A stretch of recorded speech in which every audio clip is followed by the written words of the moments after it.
구슬이 서말이라도 깨야 보배다. 구슬이 서말이라도 깨야 보배다. 다시 한번 구슬이 서말이라도 깨야 보배다. 천리길도 한 걸음부터다. 천리길도 한 걸음부터다. 한 번만 더. 천리길도 한 걸음부터다. 네, 벌써 우리가 8절을 암송할 수 있게 됐어요. 우리 지난주 말씀 복습하겠습니다. 지난주 말씀 다 암송하시지만 지난주 말씀 우리 5번이죠?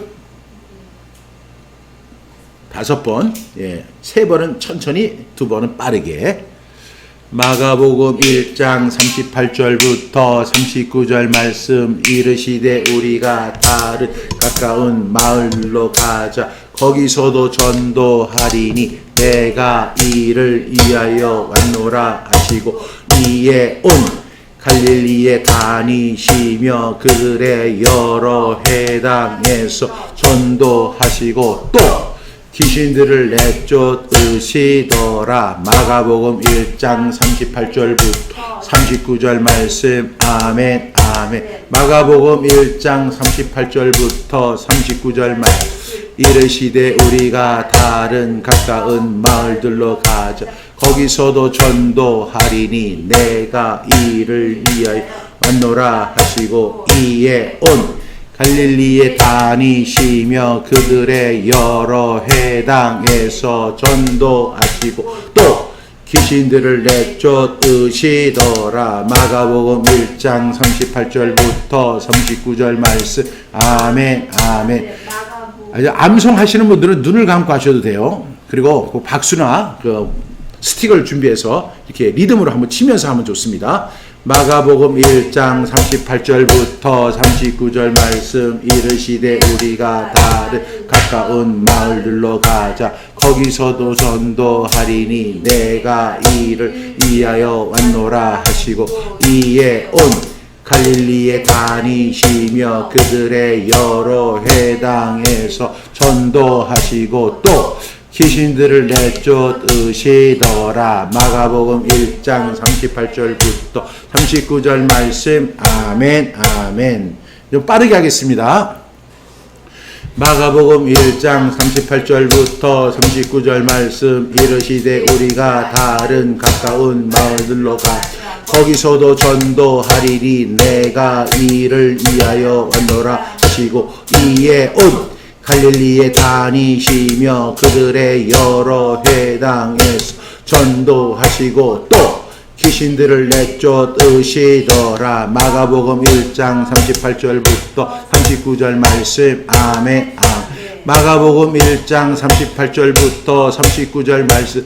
이르시되 우리가 다른 가까운 마을들로 가자. 거기서도 전도하리니 내가 이를 위하여 왔노라 하시고 이에 온 갈릴리에 다니시며 그들의 여러 회당에서 전도하시고 또 귀신들을 내쫓으시더라. 마가복음 1장 38절부터 39절 말씀. 아멘 아멘. 예, 지난주 말씀 다 암송하신 줄로 믿습니다. 오늘 말씀입니다. 오늘은 32쪽 증인이 되라. 사도행전 1장 8절 말씀입니다. 이것도 한번 그냥 우리 리듬 말고 천천히 한번 읽어보겠습니다. 사도행전 1장 8절 말씀. 오직 성령이 너희에게 임하시면 너희가 권능을 받고 예루살렘과 온 유대와 사마리아와 땅끝까지 이르러 내 증인이 되리라 하시니라.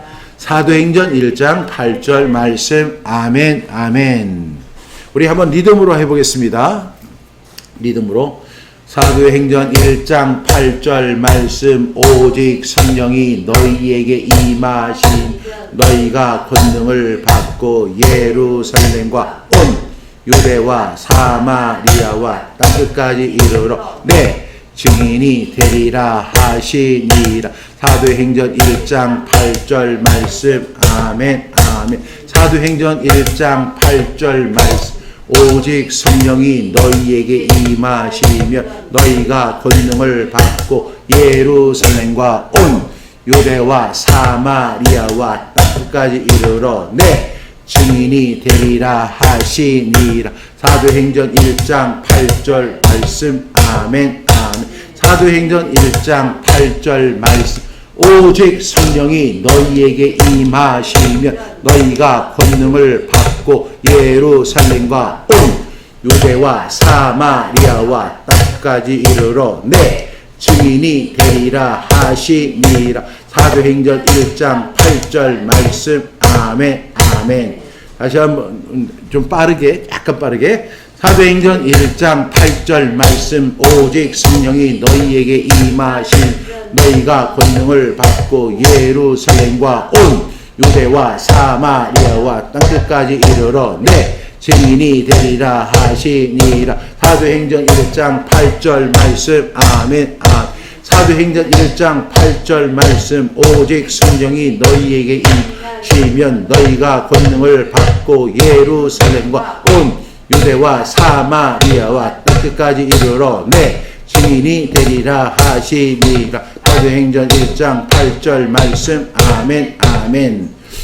이 말씀을 거의 다 이렇게 암송하시는 줄 압니다. 그런데 이제 리듬 맞추는 것이 쉽지 않아서 이제 어려움을 겪으실 텐데요. 어떻게 하냐면 여러분들이 노래를 배우는 것처럼 그냥 같이 하는 거예요. 그래서 그 리듬 속에 이 말씀을 담는 겁니다. 그래서 제가 해보면 사도행전 1장 8절 말씀. 오직 성령이 너희에게 임하시 너희가 권능을 받고 예루살렘과 온 유대와 사마리아 땅끝까지 이르러 내 증인이 되리라 하시니라. 사도행전 1장 8절 말씀. 아멘 아멘. 이렇게 이제 그래서 하나의 노래를 만드는 거예요. 그래서 우리가 몇 절을 연결한다고요? 100절을 연결하게 됩니다. 100절. 지금은 우리가 이 앞에 있는 부분의 말씀들은 거의 우리가 잘 알고 있는 말씀이고 또 거의 암송이 가능한 말씀들이지만 이제 한 10절을 넘어가게 되면 거기서부터는 아주 전문적인 말씀들이 나와요. 근데 이 말씀부터 이렇게 여러분들이 체득해 놓으면 그 말씀들도요, 나중에 100절을 하는데 우리가 거의 시간이 꽤 많이 걸리거든요. 근데 그걸 갖다 우리 다 어디다가 이제 할 때 다 이제 생방, 여러분들이 핸드폰 갖고 있잖아요. 핸드폰을 다 이렇게 놓고 녹음을 하는 거예요. 그리고 나서 그걸 듣는 거예요. 와, 얼마나 좋은지 몰라요. 그러니까 그걸 듣고 있으면 은혜야. 그거 듣고 있으면 성령이 막 역사를 해. 그거 있으면 사탄 막이 역사가 그냥 막 물러가요. 그냥 하나님 말씀을 같이 그냥 선포하고 즐거워하고 하나님 말씀을 갖다 읊조린다. 이게 읊조린다고 하죠. 그 하나님 말씀을 막 읊조리는 거예요. 그때 역사가 일어나는 줄로 믿습니다. 여러분, 우리는 이렇게 하나님의 말씀의 컨텍스트를 사랑하는 사람들입니다. 그러면 오늘 이 말씀을 우리가 너무나 잘하는 말씀이지만 한번 좀 나눠서 본다면, 오늘 오직 성령이 너희에게 임하시면 너희가 권능을 받고 예루살렘과 온 유대와 사마리아와 땅끝까지 이르러 내 증인이 되리라, 이렇게 말씀하셨죠. 여러분, 이 말씀은 예수님의 예언입니다. 오직 성령이 너희에게 임하시면 너희가 권능을 받고, 아직 성령이 오시기 전이에요. 예수님이 떠나신 지 50일 후에 성령, 오순절에 성령이 임했습니다. 그 성령이 임하면 성령이 너에게 임할 것이다. 그러면 두 번째 그 어떤 결과가 나타나는데 너희가 권능을 받게 될 것이다. 그리고 세 번째는 예루살렘과 온 유대와 사마리아와 땅끝까지 이르러 내 증인이 될 것이다. 여러분, 이거 예수님의 예언이에요. 여러분, 이 예수님의 예언이 이루어졌습니까? 이 예언은 예수님이 떠나신 후 이제 성령이 오신 후에 벌어질 일이라고 하셨어요. 여기서 이제 성령이 오시면 너희가 권능을 받는다, 이렇게 하는데, 여기서 권능이라는 것은 이제 권세와 능력을 의미하는 두마니스. 여러분, 이거 두마니스가 뭐예요? 영어로 이야기하면 파워예요. 그런데 이 헬라어의 두마니스가 지금 다이나마이트하고 같은 어원이죠. 다이나마이트가 되리라. 파워를 갖게 된다는 거죠. 오직 성령이 너에게 임하시면 너희가 권능을 받게 될 것인데, 여기서 권능이라는 권세와 능력을 가진 두마니스를 받게 될 것인데, 이것은 파워, 능력을 의미하는 것이다 라고 이해하시면 될 것입니다. 또한 예수님은요, 지명을 확실하게 언급하셨어요. 지명. 어떻게 하셨어요? 예루살렘과 온 유대와 사마리아와 땅끝까지. 여러분, 그 당시에 예수님의 제자들은 어디에 머물러 있었습니까? 예루살렘에 있었어요. 그리고 예수님은 예루살렘을 떠나지 말라고 하셨어요. 그리고 성령이 너에게 임하실 것이다. 그러면 너희가 권능을 받게 될 것이다. 그리고 이 예루살렘을 기점으로 해서, 이 예루살렘은 온 유대의 핵심 땅이죠. 네. 예. 두나미스. 예. 예, 두나미스가 우리 석지혜 목사님 사업장이랍니다. 네. 제가 잘못했네요. 두나미스가 아니라 두나미스. 네. 야, 우리 석지혜 목사님 감사합니다. 네. 예. 두나미스, 파워를 의미하는데, 이 두나미스가 권능을 받게 되는데, 그러면 여러분 보세요. 성령이 임할 것이다. 그러면 너희가 권능, 두나미스를 받게 될 것이다. 그 권능을 받으면 이제는 예루살렘과 온 유대와 사마리아와 땅 끝까지 이르러 내 증인이 될 것이다 라고 이야기했어요. 그러니까 예수님의 예언을 우리가 세 가지로 이해할 수 있는 거죠. 첫 번째 우리가 해야 할 것은 그 예수님의 제자들처럼 뭘 해야 돼요? 성령을 받아야 돼요. 성령이 임해야 돼요.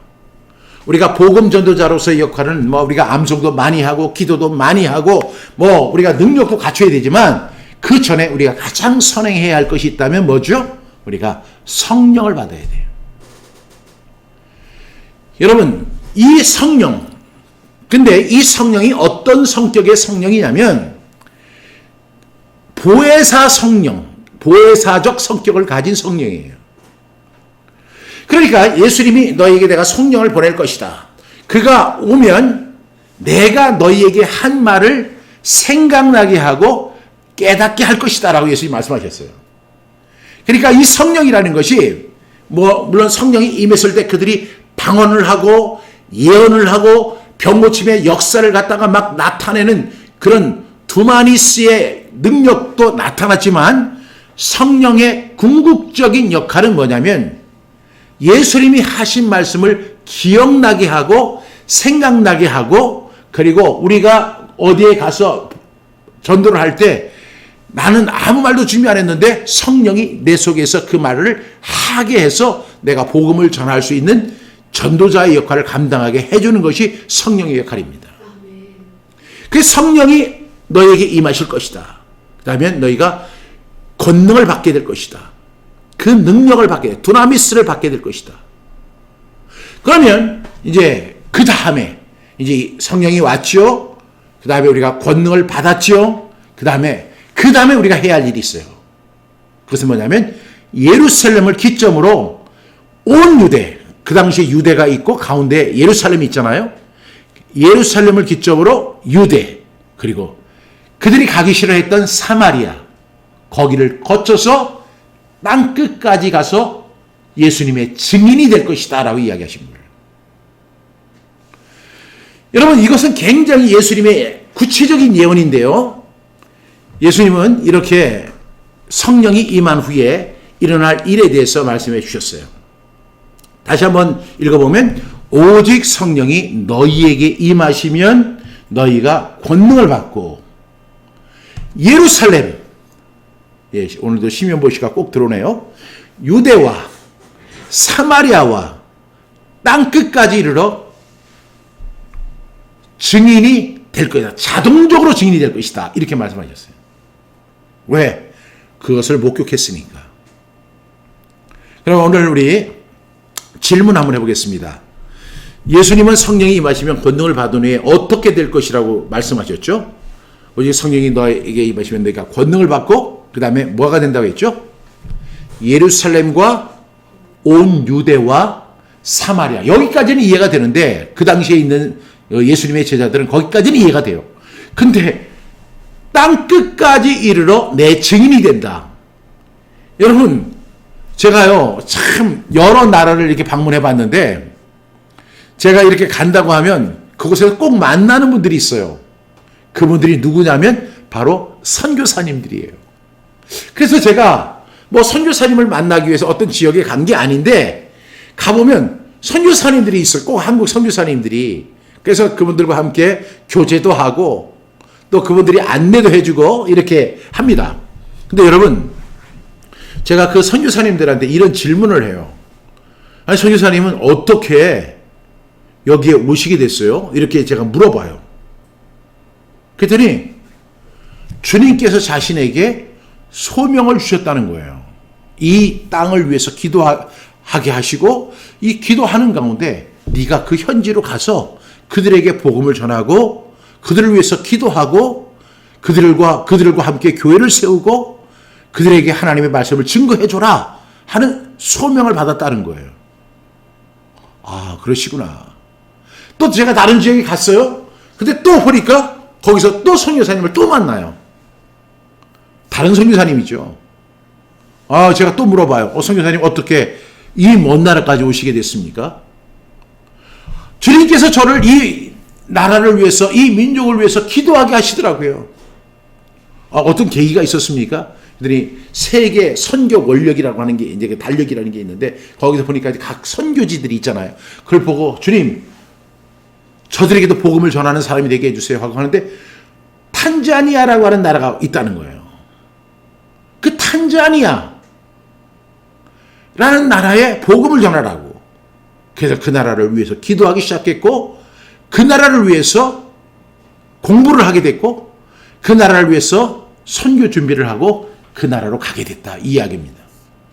제가 호주에 있을 때, 호주에서 사역할 때는 저희 교회가 운영하는 선교관이 있었습니다. 선교관. 이 선교관은 뭐냐면 그냥 거기서 하룻밤을 묵어 갈 수 있는 방 9개짜리 이렇게 숙소예요. 그럼 그 숙소에 선교사님들이 많이 오십니다. 왜냐하면 선교사님들은 무료로 숙박을 할 수 있고 또한 무료로 저희가 아침마다 빵, 우유, 뭐 이렇게 과일 같은 걸 이렇게 준비를 해드리거든요. 점심 저녁은 이제 본인들이 알아서 하시는 거고요. 그런데 그 선교사님들이 왜 우리 그 선교관에 오느냐면 한국에선 직접 갈 수 있는 나라가 없어요. 그런데 예를 들어서 남극에 가서 복음을 전한대요. 아니, 남극이요?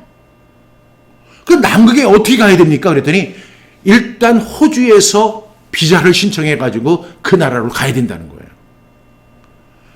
그래서 제가 참 선교사님 훌륭한 일 하십니다. 이렇게 이야기를 하면서도 아니 결혼하셨어요? 그러니까 다 결혼하고 자녀들도 있고 가족들도 다 한국에 있는데 그러한 모든 것을 다 내려놓고 선교지로 가는 그 모습을 보면 너무너무 안타까운 거예요.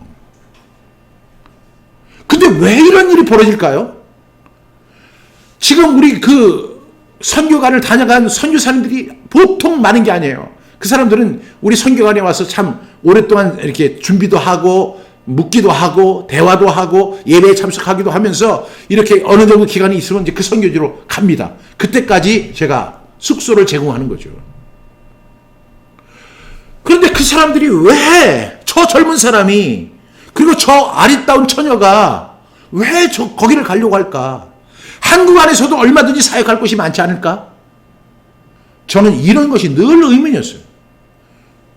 그런데 지금 여러분 보세요. 오직 성령이 너희에게 임하시면 너희가 권능을 받고 그 다음에 예루살렘과 온 유대와 사마리아와 땅 끝까지 이르러 내 증인이 되리라는 예수님의 예언이잖아요. 그 예언이 그 자매를 통해서 그 목사님을 통해서 그 선교사님을 통해서 이루어지는 거예요. 저는 그런 걸 볼 때 예수님이 오직 성령이 너희에게 임하시면 우리는 이 말씀 잘 암송합니다. 잘 압니다. 성경 암송대회에 나가서 이거 다 외울 수 있습니다. 그런데요, 이것이 예수님의 말씀이 지금 이루어지고 있는가를 여러분 우리가 한번 살펴보셔야 되는 거예요. 두 번째 질문은 이것입니다. 예수님은 땅끝까지 이르러 내 증인이 된다고 하셨는데 그 말씀이 이루어졌을까요? 이루어졌습니다.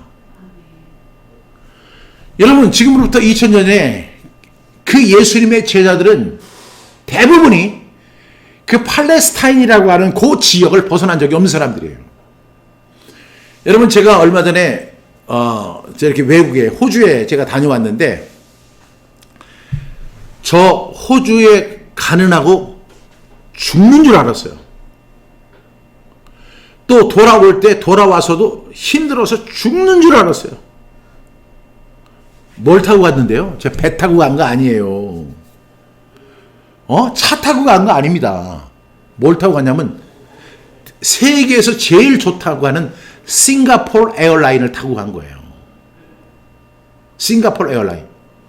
예전에는 제가 호주를 가게 되면 대한항공을 타고 가요. 대한항공을 딱 타면 그냥 저녁에 타가지고 아침에 딱 일어나면 호주에 도착해요.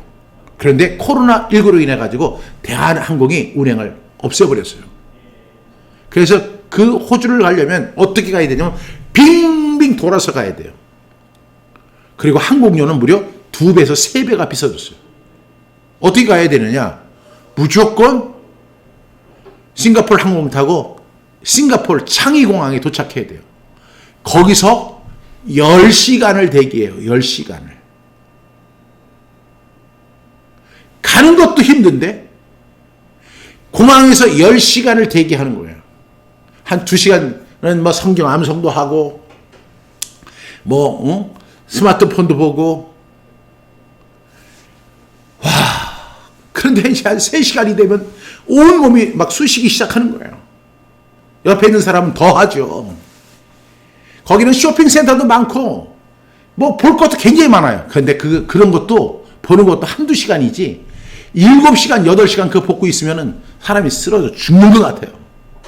무려 10시간을 대기하고 있다가 이제 10시간 후에 또 비행기를 타고 7시간을 또 가야 돼요. 그래서 제가 이틀 만에 호주에 도착했더니 온 몸이 파김치가 되더라고요. 파김치. 여러분, 이렇게 외국에 나가는 거, 그 좋은 에어버스 330이라고 하는 최고의 비행기를 타고 가도 이렇게 힘들어요. 그런데 여러분, 예수님이 그랬어요. 2000년 전에 큰 비행기가 있었던 것도 아니고 큰 배가 있었던 것도 아니고 뭐 어떤 대체할 수 있는 이동수단이 있었던 것도 아니잖아요. 근데 예수님이 그래. 오직 성령이 너에게 임하시면, 예수님 굉장히 무심하게 말씀하시는 것 같아요. 오직 성령이 너에게 임하시면 너희가 권능을 받고 예루살렘과 온 유대와 사마리아, 여기까지는 yes I do, yes I do 뭐 이렇게 할 수 있어요. 근데 땅 끝까지 이르러 내 증인이 되리라. 여러분, 그 당시에 그 제자들은 그 이야기를 들으면서 과연 가능할까? 땅 끝이 어디야? 우리 한 번도 안 가봤는데 어떻게 가지? 신대륙의 개념조차도 없던 시대. 여러분, 우리가 인정하든 인정하지 않든, 우리가 알든 알지 못하든, 우리가 계획을 세웠든 계획을 세우지 않았든 하나님의 역사는 계속 진행됩니다. 누구를 통해서, 어떤 사람을 통해서 역사할지 우리는 아무도 몰라요. 하나님의 역사는 반드시 이루어지게 되어 있는 줄로 믿습니다. 오늘 여러분 잘못 들으신 거예요. 왜냐하면 이 이야기를 들은 분들 가운데 어떤 사람은 또 선교사로 가겠다고 하시는 분이 또 나타날 수도 있어요. 땅 끝까지 이르러 내 증인이 되는 거예요. 여러분, 이루어졌습니다. 예수님의 제자들은요, 사도가 되어 사역했죠. 특별히 사울이라고 하는 사람이 있었는데 이 사울을 부르신 예수님은 바울이 되게 하셨고, 나는 할 수만 있는 대로 로마에 있는 너희에게도 복음 전하기를 원하노라. 야금. 여러분, 그 로마의 시대가요, 이 아시아에서는 어떤 시대냐면 진시황의 시대였어요. 진시황의 시대였어요. 그 시대가 시오노 나나미라고 하는 로마인 이야기라고 하는 책을 쓴 그 일본인 작가 시오노 나나미가 쓴 책에 보면 이렇게 이야기합니다. 로마는 길을 열기 위해 어떤 나라와 하면 길부터 신장로부터 닦는 거예요. 그러나 중국은 폐쇄하기 위해서 만리장성을 쌓고 있던 시대였어요. 여러분, 그때 이 로마에 왜 사도 바울이 로마에 있는 너에게도 복음 전하기를 원하노라? 왜냐하면 세계는 로마로 통하는 거예요. 로마는 모든 세계로 통하는 거기에 가장 중요한 기점인 것을 사도 바울은 알았던 거예요. 왜? 그에게 성령이 임했고 그가 권능을 받으니까, 그래서 나는 예루살렘과 온 유대와 사마리아와 땅끝까지로, 그때 예수님 그 말씀하실 때 사울은 거기 없었거든요. 그렇지만 같은 성령이 사도 바울을 로마의 복음 중심지에 복음 전하기를 하셨어요. 그리고 여러분이 너무나 잘 아는 323년에 드디어 로마가 기독교를 국교로 인정하는 역사가 일어납니다. 모든 길은, 세계의 모든 길은 로마로 통한다 그랬죠. 그 길 중심에 복음을 심은 거예요. 그래서 아놀드 토임이라고 하는 역사학자가 이렇게 이야기하잖아요. 바울에 대해서. 바울이 포승줄에 묶여서 로마로 입성할 때 로마에는 복음의 광채가 빛나기 시작했다. 여러분, 얼마나 기가 막힌 일이에요. 복음 전도가 얼마나 기가 막힌 일이에요. 상상도 못하는 일입니다. 우리의 생각과 우리의 판단으로 이루어지는 것이 아닌 것을 우리가 알 수 있잖아요. 후에 역사학자들은 그렇게 이야기하죠. 그가 로마에 입성할 때 복음의 광채가 빛나고 있었다. 복음의 광채. 그리고 그 복음의 광채가 우리나라에 140년 전에 우리 조선 땅에도 임했고요. 결과 우리가 예수님을 알게 된 거죠. 수혜자가 된 줄로 믿습니다. 그러면 세 번째로 우리의 질문은, 오늘 하브르타 질문이 증인이란 도대체 어떤 역할을 하는 사람입니까? 라는 질문입니다. 증인. 여러분, 증인이 어떤 역할을 하는 거라고 생각하세요? 오늘 보니까 예루살렘과 온 유대와 사마리아와 땅끝까지 이르러 뭐가 된다고 그랬죠? 내 증인이 되리라. 누구의 증인? 예수님의 증인이 되리라. 우리 이게 증인 이야기하면 딱 생각나는 사람들이 있는데 누구냐면 바로 여호와 증인이에요. 그런데 이사야서 말씀을 가지고 우리는 여호와의 증인이다 이렇게 이야기합니다. 예수님은 우리에게 뭐라고 하냐면 내 증인이 될 것이다. 그러면 제가 물어볼게요. 우리 석기호 목사님은 예수님의 증인이십니까? 우리 이항진 상무님은 예수님의 증인이십니까? 예. 그리고 여기 우리 박정희 목사님 예수님의 증인이십니까? 홍시호 목사님 예수님의 증인이십니까? 예수님이 그러잖아요. 너희가 권능을 받고 예루살렘과 온 유대와 사마리아와 땅끝까지 이르러 내 증인이 되리라. 될 것이다. 라고 말씀하셨어요. 증인이십니까? 저는요, 증인입니다. 저는 예수님을 만난 다음에 저는 예수님의 증인이 되기로 아주 자처했어요. 근데 제가 아는 지식이 너무나 빈약한 거예요. 남들 앞에 가서 이렇게 내세울 만한, 설명을 할 만한 그 자료가 너무나 빈곤한 거예요. 그래서 제가 그때부터 뭘 하냐면 성경에서 전도에 대한 말씀을 뽑기 시작한 거예요. 복음에 대한 말씀을 뽑기 시작한 거예요. 왜? 제가 내비게이터 60절 말씀도 해보고 그 다음에 사역리도 해보고 하니까 그게 그 사람들은 어떤 전략이 있어가지고 그 나름대로 잘하는 거기지만 제가 볼 때는 그게 부족하다고 느껴지는 거예요. 좀 다양하고 폭넓게 그리고 깊이 있게 공부를 하고 싶은 거예요. 그 당시에 제가 고등학생이었어요. 그래서 뽑아보니까 330절이더라고요. 330절. 그럼 330절을 어떻게 해야 돼요? 그거 다 암기해야 되잖아요. 암기. 근데 제가 암기할 학생이다 보니까 학교 공부도 해야 되는데 제가 암기할 수 있는 유일한 시간이 언제냐? 버스를 타고 학교를 가는 1시간 반. 제가 1시간 반 동안 버스를 타고 다녔어요. 그 1시간 반 동안 노트에다가 그 330절 말씀을 다 적어가지고 그걸 가지고 암송하고 가는 거예요. 사람들은 제가 공부를 엄청 잘하는 줄 아는 거예요. 왜?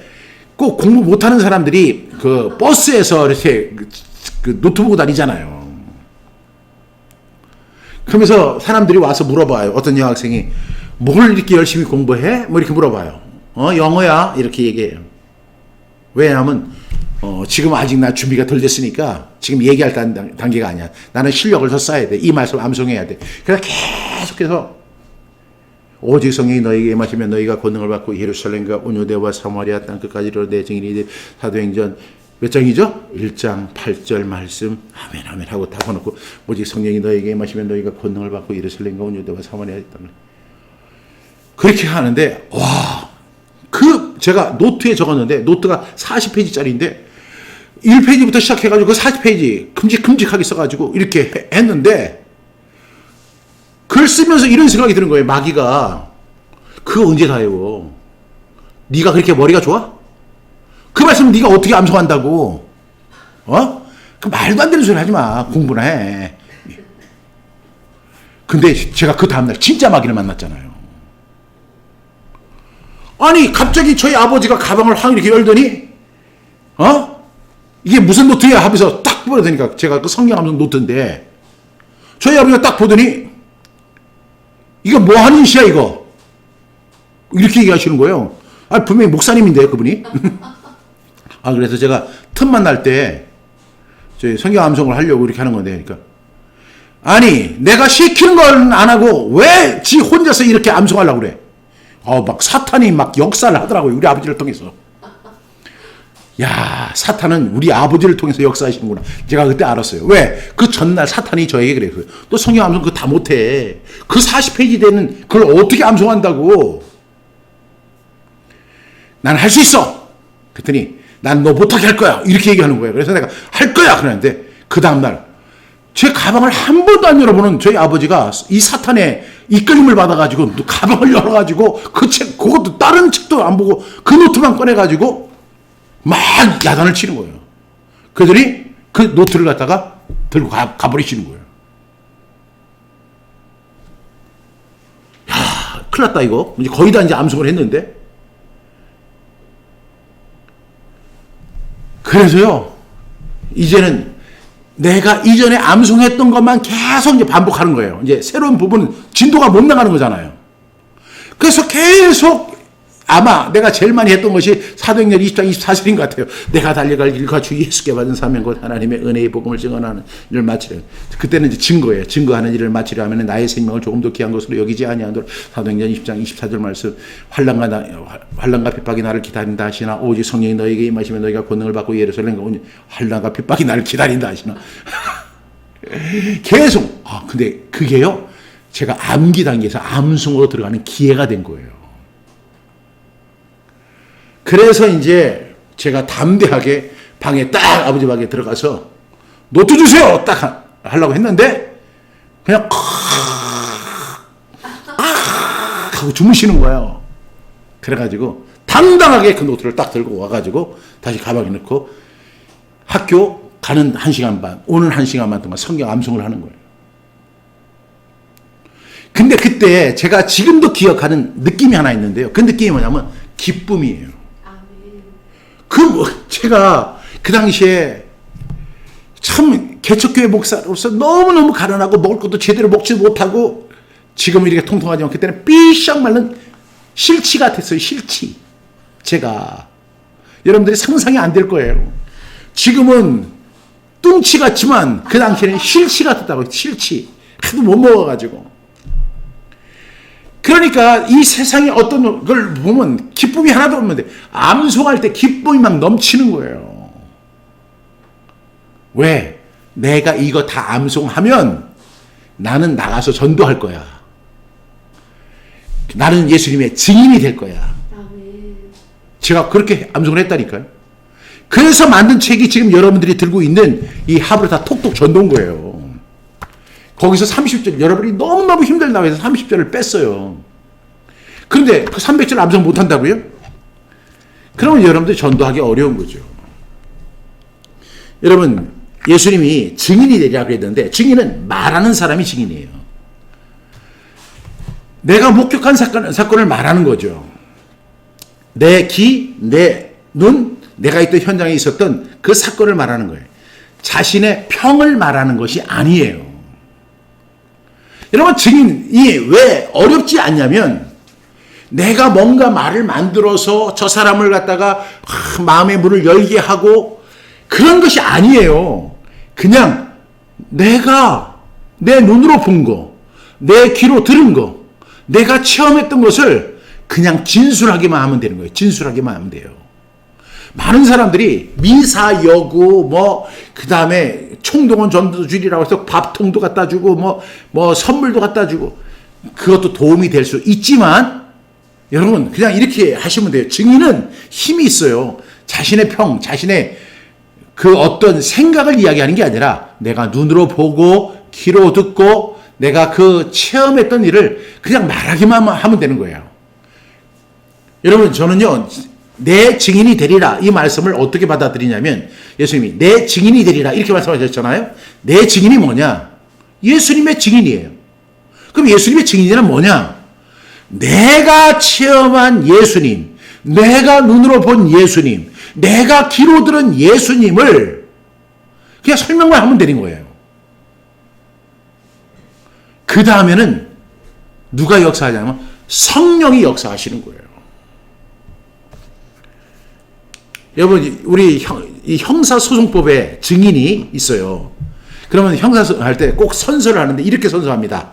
양심에 따라 숨김과 보탬이 없이 사실 그대로를 말하고 만일 거짓말이 있으면 위증의 벌을 받기로 맹세합니다.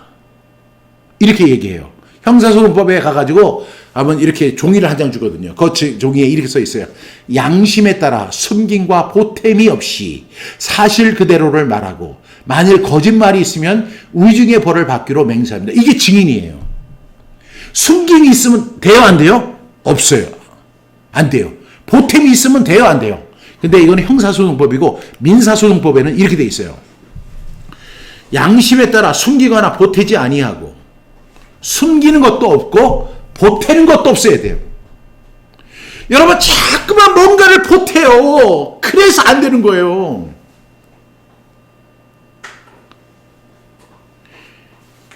여러분 제가 이렇게 TV를 이렇게 봤는데 TV에서 어떤 목사님이 나와서 설교를 하는 거예요. 그래서 그 목사님이 지금 굉장히 유명한 목사님이에요. 그리고 지금 현재 한 교단의 총회장이 되셨어요. 올해. 한 교단의 총회장이 됐다는 대단한 거죠.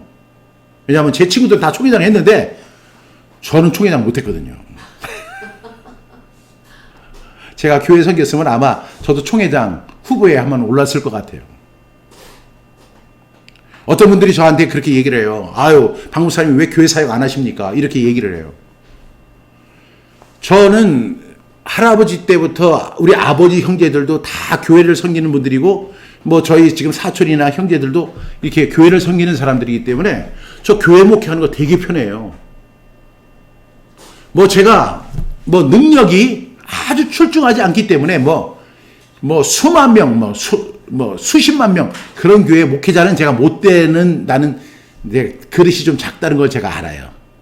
그래도 적어도 제가 목회를 해보니까 그래도 제가 수십 명은 넘게 할 수 있어요. 수백 명은 할 수 있어요. 수백 명. 제가 그 정도는 돼요. 역량이. 왜? 어렸을 때부터 배운 게 목회니까. 그래서 제가 교회 목회를 하면요. 제가 실제로 제가 그 호주에서 7년 동안 글렌 오스먼드 베프티스트 처치라고 하는 그 호주인 교회, 그 다음에 동시에 지구촌 교회, 이제 4개월 후에 이제 이 교회는 세워졌는데, 지구촌 교회 이 4개월, 그러니까 여기 제가 6년, 한 8개월 정도 사역을 했죠. 이 두 개 교회의 단임 목회를 하는 동안에 제가 이 두 개 교회를 어떻게 목회하느냐. 하나는 호주인 교회고, 하나는 현지인 교회고, 하나는 한국인 교회인데, 이 호주인 교회는 한 300명 정도가 모이고 이 한국인 교회는 한 200명 정도가 모여요. 그러면 얼마나 정신이 없겠어요. 근데 호주인 교회는 정신이 하나도 없어요. 아니 하나도 없는 게 아니에요. 너무 편해요. 일단 새벽 기도가 없어요. 그리고 설교도 한 달에 2번만 하면 돼요. 제가 CNF 했었는데도 거기 집사들도 돌아가면서 설교해요. 그래 담임 목사는 일주 마지막 주만 하면 돼요. 그래도 월급 꼬박꼬박 나와요. 또 이 한국교회, 여기 교인이 여기 이거보다 좀 적은데 엄청 복잡하고 엄청 요구사항이 많고 엄청 상담도 많고 되게 피곤해요. 이 교회는. 그리고 거기 오는 사람들은 워킹 홀리데이나 뭐 학생들, 유학생들이 많았는데 그 유학생들은 목사님을 저를 뭐로 보냐면 빵으로 봐요. 목사님 먹을 거 사주세요. 목사님 타이 음식 먹고 싶어요. 저는 한국에서는 다 이렇게 대접을 받았는데 거기 가니까 목사님 돈 많으시니까요. 목사님 밥 사주세요. 목사님 고기 사주세요. 목사님 바베큐 해주세요. 그래가지고 제가요. 이 사람들은 먹이느라고 정신이 없었어요. 그래도 어쨌든 간에 제가 2개 교회에서 월급 받으니까 저 먹고 살만 했어요. 그렇게 해서 남는 돈 이렇게 저축하면은 또 호주에서 연금이 나오니까 세금을 다 내거든요. 목회자도. 그러니까 저는 먹고 사는 문제 하나도 해결이 어려움이 없을 거예요. 노후까지, 죽을 때까지. 근데 갑자기 하나님이 저를 성경 암송에 이 감동을 주시는 거예요. 제가 원래부터 성경 암송을 했다고 했잖아요. 그 성경 암송에 감동을 하다 불러일으키니까 제가 그 교회 가서 사임하고, 이 교회 사임하고, 그리고 한국으로 나온 거죠. 그때 제가 또 착각을 한 거죠. 왜냐하면 한국에 가면 수많은 이파들이 박 목사님 오셨습니다. 우리 다 해쳐 모입시다. 뭐 이럴 줄 알았더니 하나도 안 찾아오는 거예요. 너무너무 고생했죠. 그리고 제가 2022년 7월 1일 날부터 4월 달에 이제 귀국을 한 다음에 7월 1일부터 2012년 7월 1일이 주일이었어요. 그날부터 시작해서 지금까지 10년이 넘게 성경 암송 사역을 하는 동안에 제가 단 한 번도 월급을 받아본 적이 없잖아요.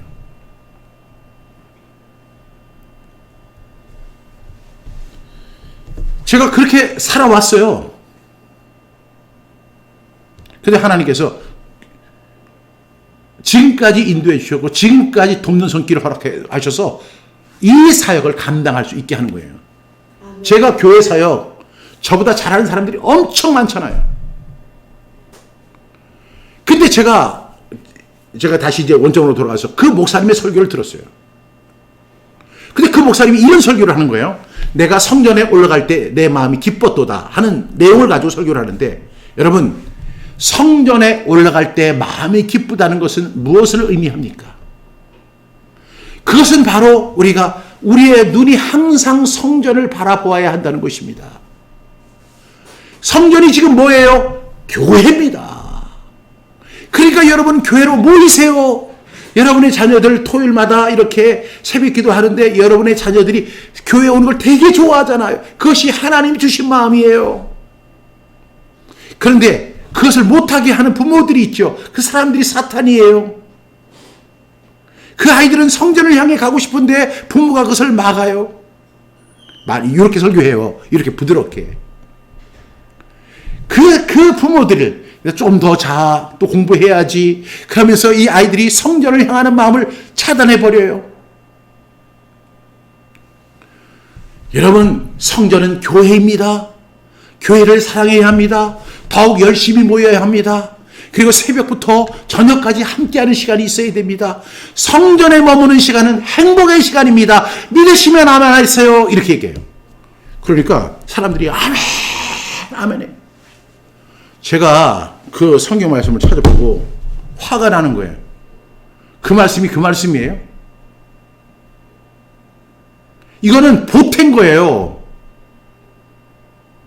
그리고 성전이라고 하는 개념의 의미를 숨긴 거라고요.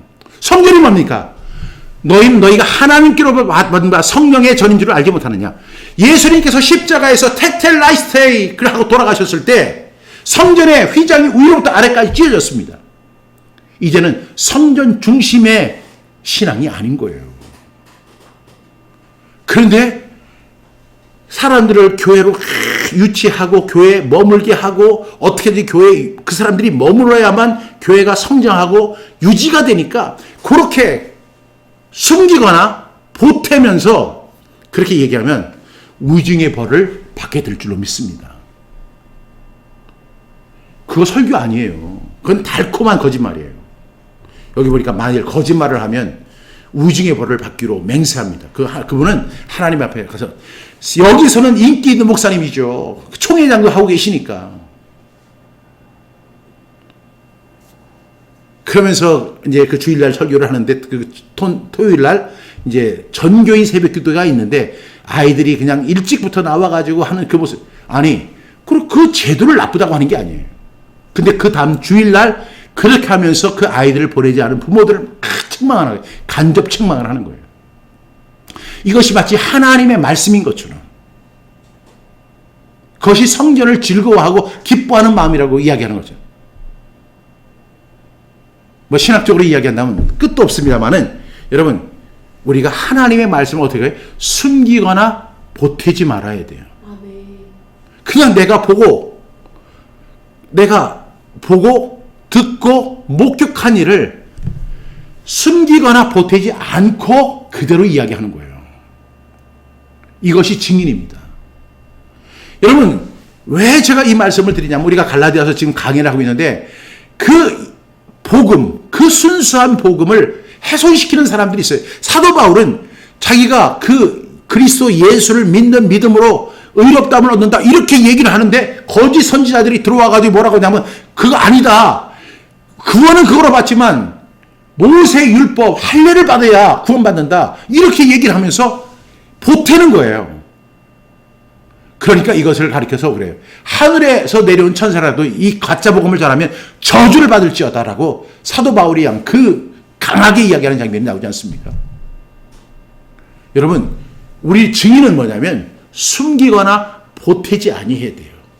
그냥 내가 보고, 내가 듣고, 내가 목격한 것을 그대로 이야기하는 것이 증인입니다. 그래서 전도는 어렵지 않습니다. 숨기지 않고 보태지 않고 있었던 사실을 순서히 차분하게 설명하는 것이 증인의 역할이라고 믿습니다. 오늘 우리 이 말씀 함께 이렇게 나눴는데요.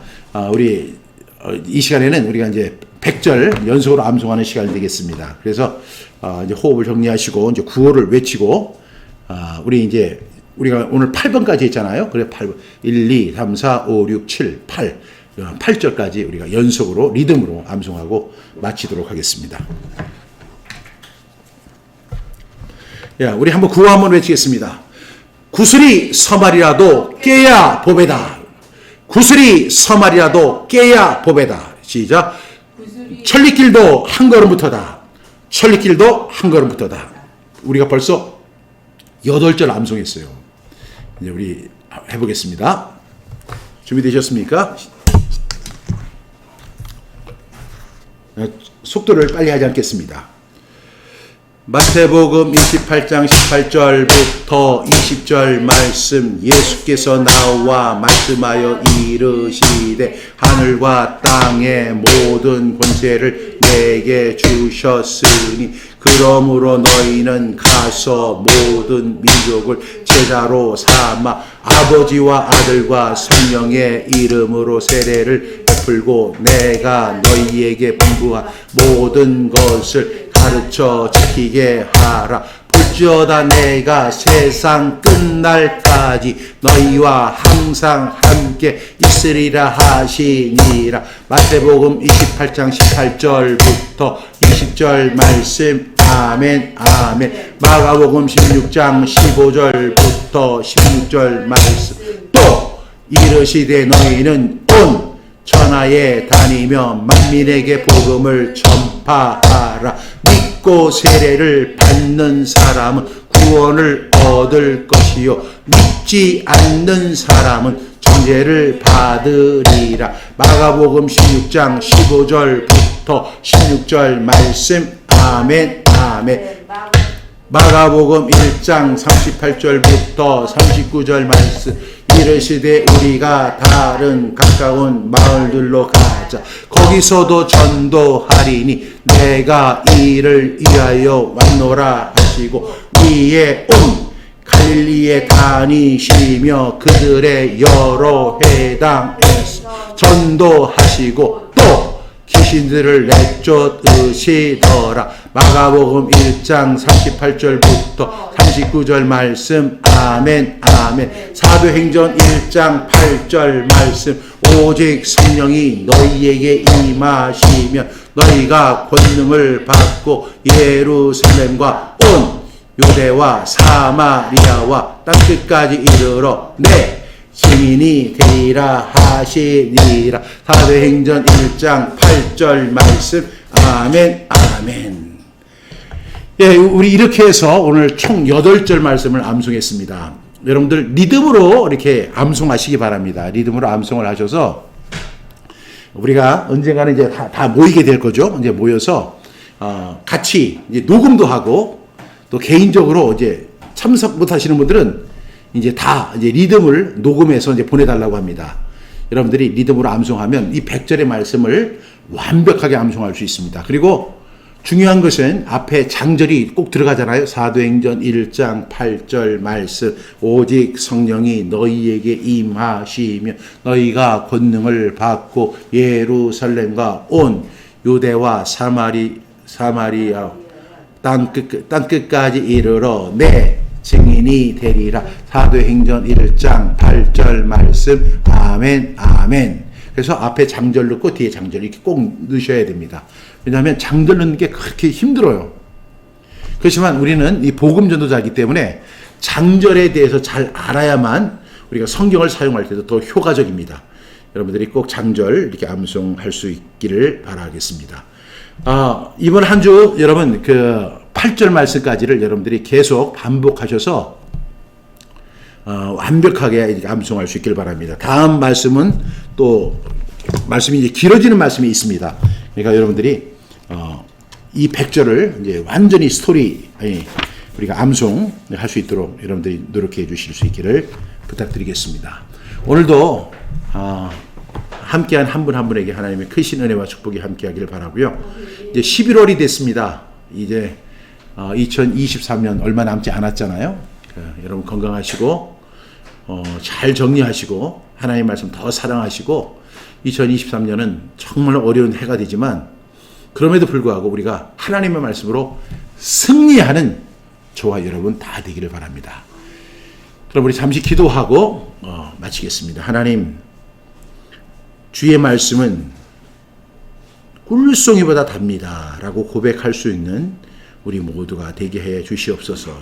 특별히 하나님의 은혜로 구원받은 우리들이 복음의 빚진 자의 심정을 가지고 복음을 전하는 현장에서 실력이 없어서 말씀을 잘 알지 못해서 복음 전도에 실패하는 사람 되지 않게 해주시고 우리가 예수 그리스도의 복음의 증인이 되어서 보태거나 더하지 않고 우리가 순수한 이 예수님의 말씀을 선포하고 증거할 수 있는, 그래서 한 영혼이 예수 믿고 주님께로 돌아오는 은혜와 축복이 있게 하여 주시옵소서.